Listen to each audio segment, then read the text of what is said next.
नमस्कार प्रिय विद्यार्थियों। आज हम एमए प्रीवियस में हिंदी साहित्य का काल विभाजन, सीमा निर्धारण एवं नामकरण का अध्ययन करेंगे।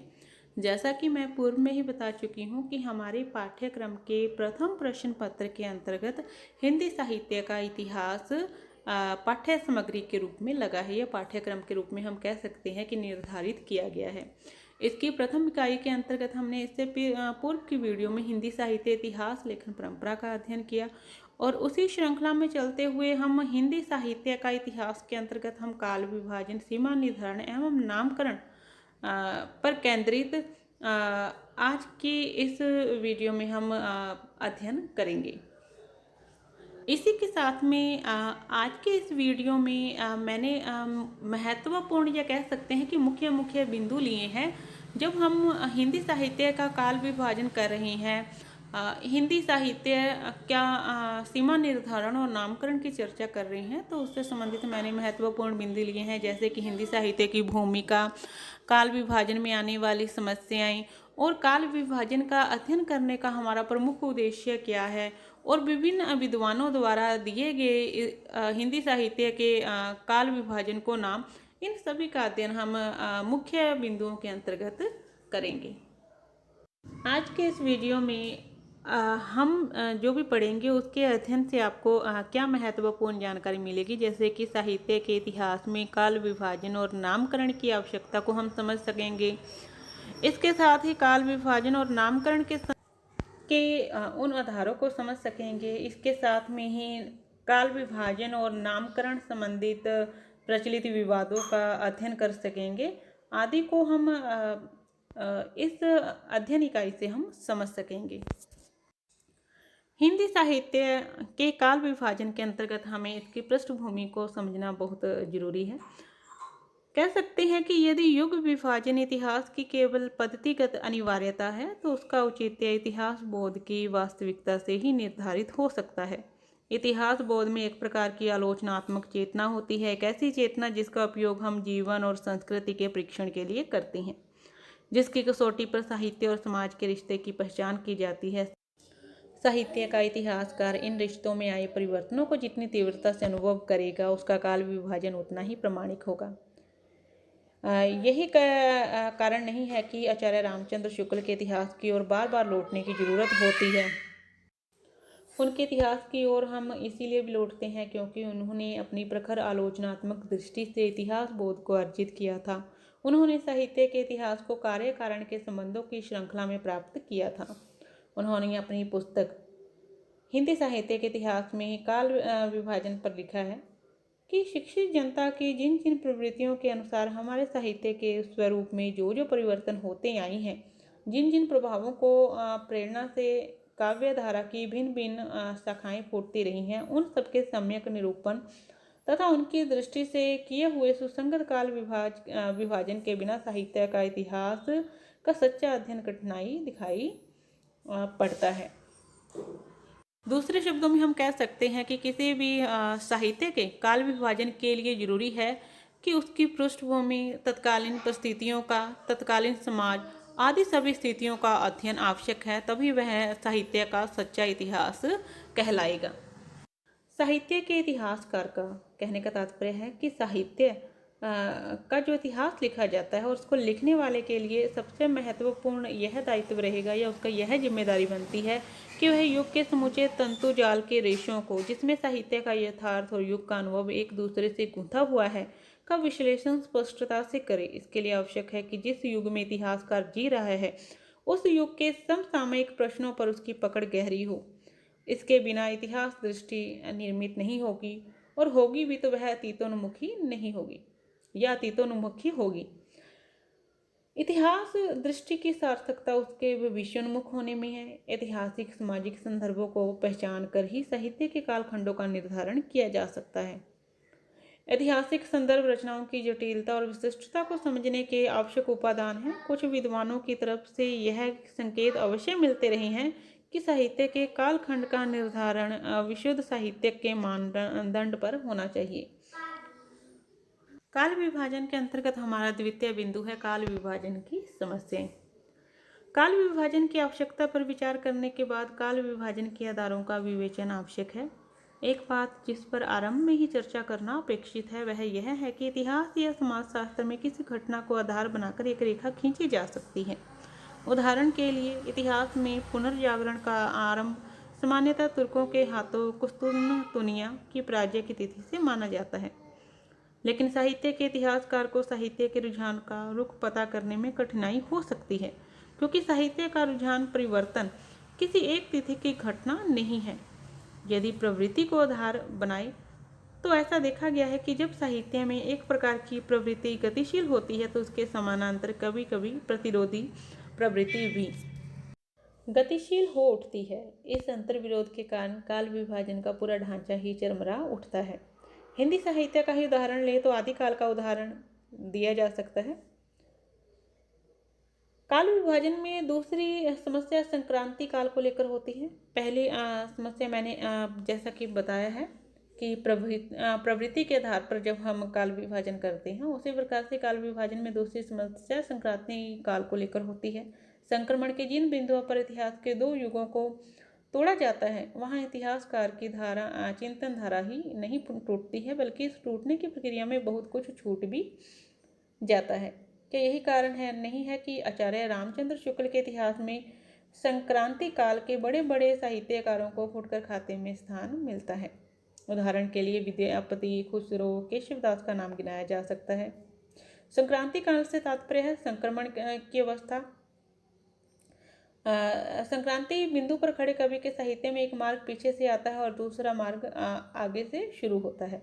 कहने का तात्पर्य है कि दो प्रवृत्तियों में निरंतर टकराहट रहती है और इनका नाम लेने का प्रमुख उद्देश्य यह है कि विद्यापति हो गए, खुसरो हो गए, केशवदास हो गए, यह भक्ति काल और रीति काल की कह सकते हैं कि जो दोनों के संयोग की अवस्था थी या दोनों की जहाँ भक्ति काल खत्म हो रहा रीति काल आरंभ हो रहा है, तो यह संक्रमण काल की स्थिति है।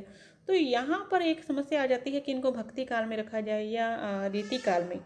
तो दूसरी समस्या ये आती है जब हम किसी काल का विभाजन करते हैं या नामकरण करते हैं। इसी के साथ में काल विभाजन की कठिनाइयों में एक और कठिनाई का जिक्र होता है। साहित्य के इतिहास में और राजनीतिक इतिहास में अक्सर समानता नहीं होती है। उदाहरण के लिए हमारे साहित्य का जो आदिकाल है लगभग उसी के आसपास राजनीतिक इतिहास का मध्य युग शुरू होता है। ऐसी स्थिति में कुछ इतिहासकार आधुनिक काल से पूर्व समूचे साहित्य को मध्ययुगीन साहित्य कहना ही उचित मानते हैं और मध्ययुगीन साहित्य को विभिन्न प्रवृत्तियों में बांटकर उसका विवेचन करते हैं। और जैसे कि वीर काव्य, नीति काव्य, प्रेमाख्यान काव्य आदि के अनुसार साहित्य को इतिहास का ढांचा बनाते हैं। इस प्रकार के विभाजन से सहमति कठिन है। यदि हम प्रवृत्ति के आधार पर विभाजन करते हैं तो कार्य कारण संबंधों को भी दिखाना चाहिए। दूसरा प्रश्न यह उठता है कि इस प्रकार का विभाजन प्रवृत्ति साहित्यकारों में कितना अधिक स्वीकृत हुआ। यदि इस प्रकार के विश्लेषण को स्वीकृति नहीं मिली तो यह माना जाना चाहिए कि इतिहास ने उनको स्वीकार नहीं किया।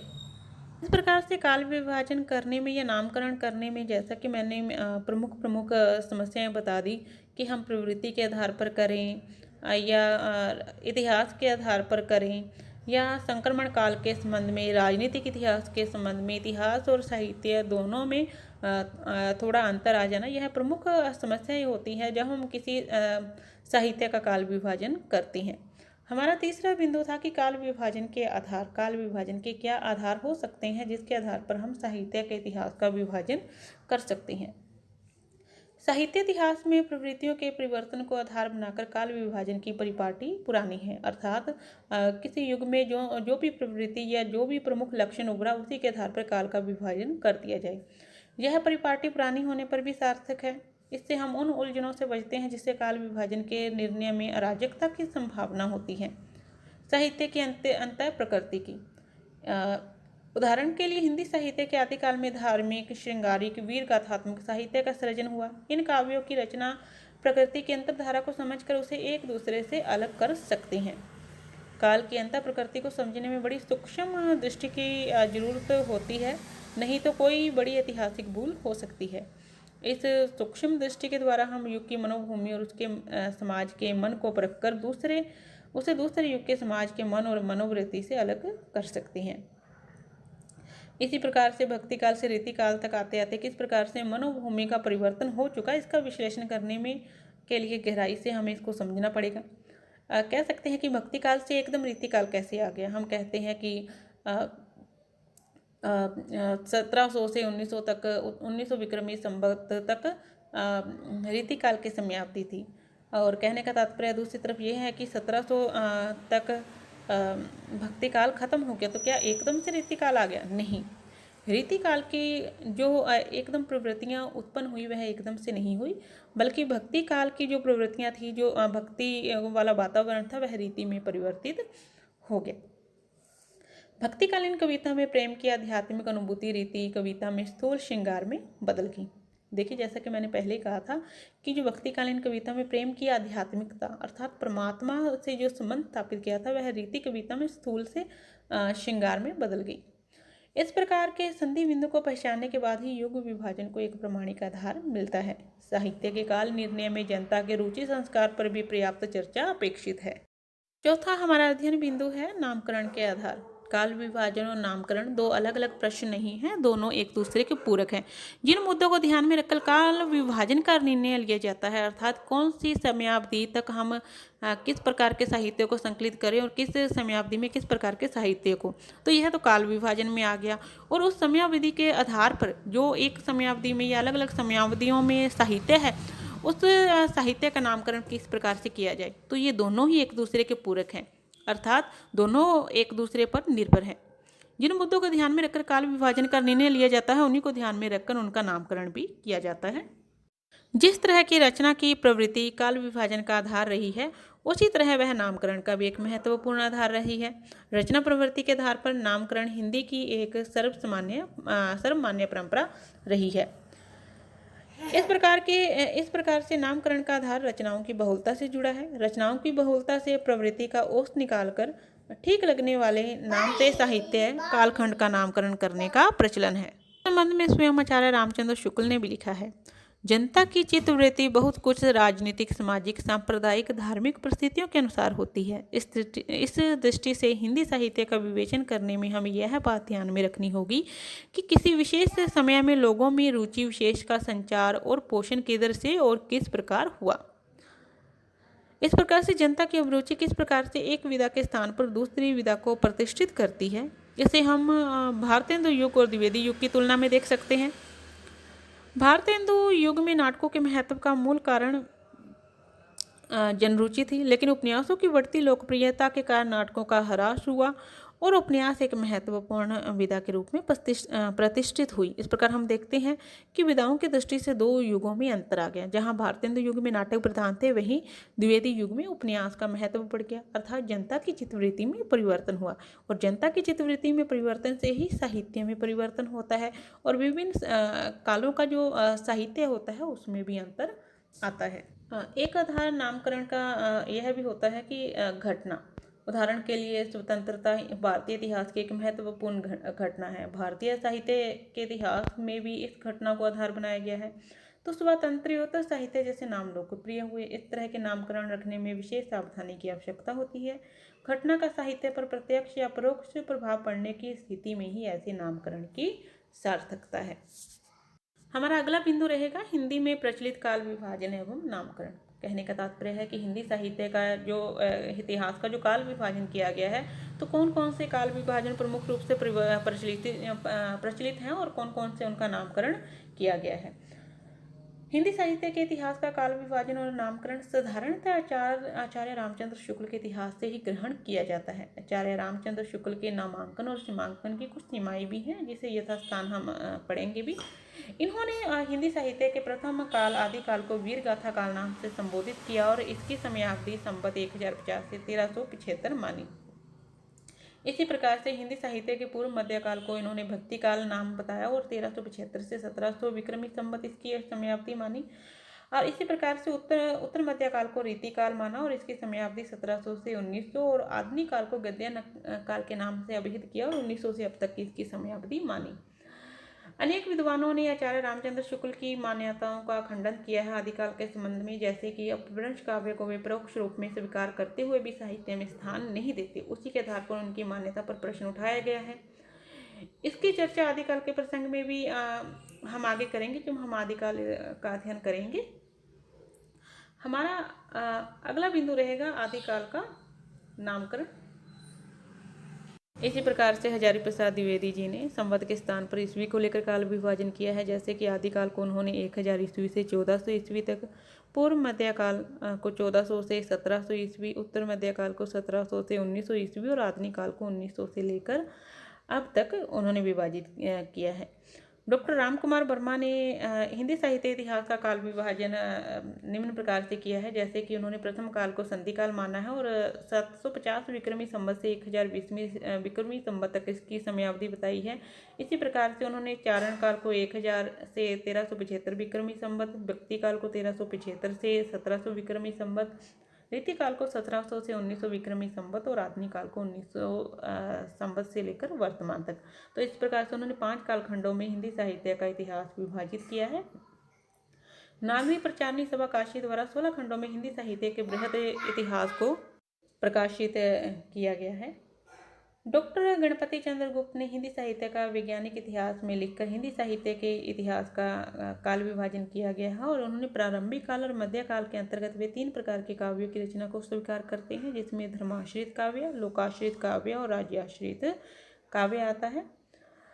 उनका काल विभाजन इस प्रकार से है कि उन्होंने सर्वप्रथम प्रारंभिक काल लिया है, जो कि 1184 से 1350 ईस्वी, तत्पश्चात मध्यकाल जो कि 1350 ईस्वी से 1857 ईस्वी और उसके पश्चात है आधुनिक काल जो कि 1857 से 1965 ईस्वी तक है।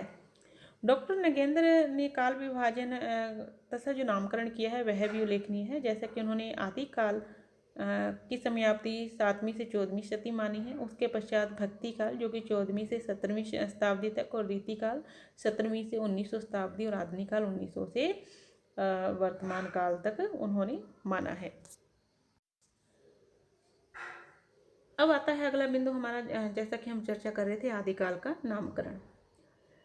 जिन आधारों पर काल विभाजन किया जाता है उन्हीं के आधार पर नामकरण की समस्या भी हल की जाती है। जैसा कि पहले बताया गया था, काल विभाजन और नामकरण एक दूसरे के पूरक हैं, परंतु आदिकाल की सबसे बड़ी समस्या यह रही कि उसमें किसी प्रवृत्ति की केंद्रीय भूमिका नहीं रही, कोई प्रधान प्रवृत्ति नहीं रही जिसके आधार पर नामकरण किया जा सके। किसी भी जीवित साहित्य के विकास में कई प्रकार की मनस्थिति और भावों का विकास साथ साथ होता है। ऐसी स्थिति में पूरे साहित्य पर उसका प्रभाव पड़ता है। इस प्रकार की साहित्यिक परिस्थिति में किसी एक प्रवृत्ति को केंद्रीय मानकर उसका नामकरण एक प्रकार से नाइंसाफी है। नामकरण पर विवेचना के लिए उस कालखंड के रचना और परिवेश के जटिल संबंधों का सूक्ष्मता से अध्ययन आवश्यक है। यही कारण है कि जॉर्ज ग्रियर्सन ने ऐतिहासिक प्रक्रिया के तहत इस काल का नाम चारण काल रखा। इसी के साथ मिश्र बंधुओं ने आदिकाल का नाम प्रारंभिक काल रखा। यह एक सामान्य सा नाम है। उन्होंने नाम की प्रस्तावना के पीछे कोई तर्क नहीं रखा और नामकरण की प्रस्तावना की सार्थकता ही उसके पीछे की तार्किक परिणति होती है।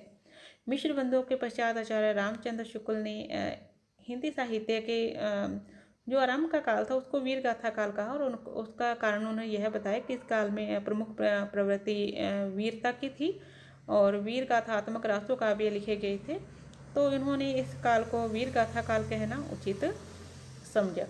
आचार्य शुक्ल ने जिन 12 ग्रंथों के आधार पर आदिकाल का नामकरण किया उनके नाम थे विजयपाल रासो, खुमान रासो, विशलदेव रासो, पृथ्वीराज रासो, जयचंद प्रकाश, जयमयंक जस चंद्रिका, हमीर रासो, परमाल रासो, विद्यापति की पदावली, कीर्ति लता, कीर्ति पताका और अमीर खुसरो की मुकरियाँ। इसी प्रकार से परंतु इन ग्रंथों की प्रामाणिकता संदिग्ध है और तो उसके आधार पर किया गया नामकरण भी असंदिग्ध हो सकता है, यह भी सोचने की बात थी।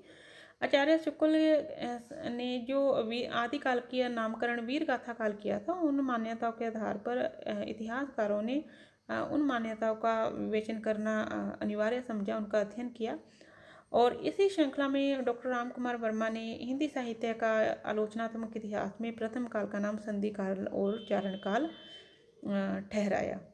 राम कुमार वर्मा के उपरांत राहुल संस्कृत्यायन ने इस काल को सिद्ध संबंध काल का नामकरण दिया। हिंदी साहित्य के इतिहास के काल विभाजन के संबंध में आदिकाल के संबंध में हजारी प्रसाद द्विवेदी द्वारा दिए गए नाम आदिकाल को यद्यपि व्यापक स्वीकृति मिली, इसीलिए कि वे अपने नामकरण में जनता के उस सामूहिक मन को पकड़ते हैं जिसे साहित्य की प्रवृत्ति निर्धारित होती है। और उनके नामकरण की दूसरी विशेषता यह भी थी कि उन्होंने साहित्य के विराट प्रवाह में अंतर वस्तु का मूल्यांकन किया। वीडियो थोड़ा ज़्यादा लंबा हो जाएगा और विषय वस्तु को समझना कठिन हो जाएगा, इसीलिए आज की वीडियो मैं यहीं पे समाप्त कर रही हूँ। हम हिंदी साहित्य के काल विभाजन और सीमा निर्धारण के अंतर्गत हमने इसकी पृष्ठभूमि, नामकरण का आधार, नामकरण में आने वाली समस्याएं, आदिकाल का नामकरण और काल विभाजन और आदिकाल का नामकरण, हमने इसका अध्ययन आज की वीडियो में किया। हम इसके अगले भाग में हम भक्तिकाल का काल विभाजन, नामकरण, रीतिकाल का सीमा निर्धारण, रीतिकाल का नामकरण, आधुनिक काल की संवेदना और समीक्षा आदि का अध्ययन हम इससे अगले वीडियो में करेंगे। आज की वीडियो यहीं पे समाप्त करती हूँ। धन्यवाद।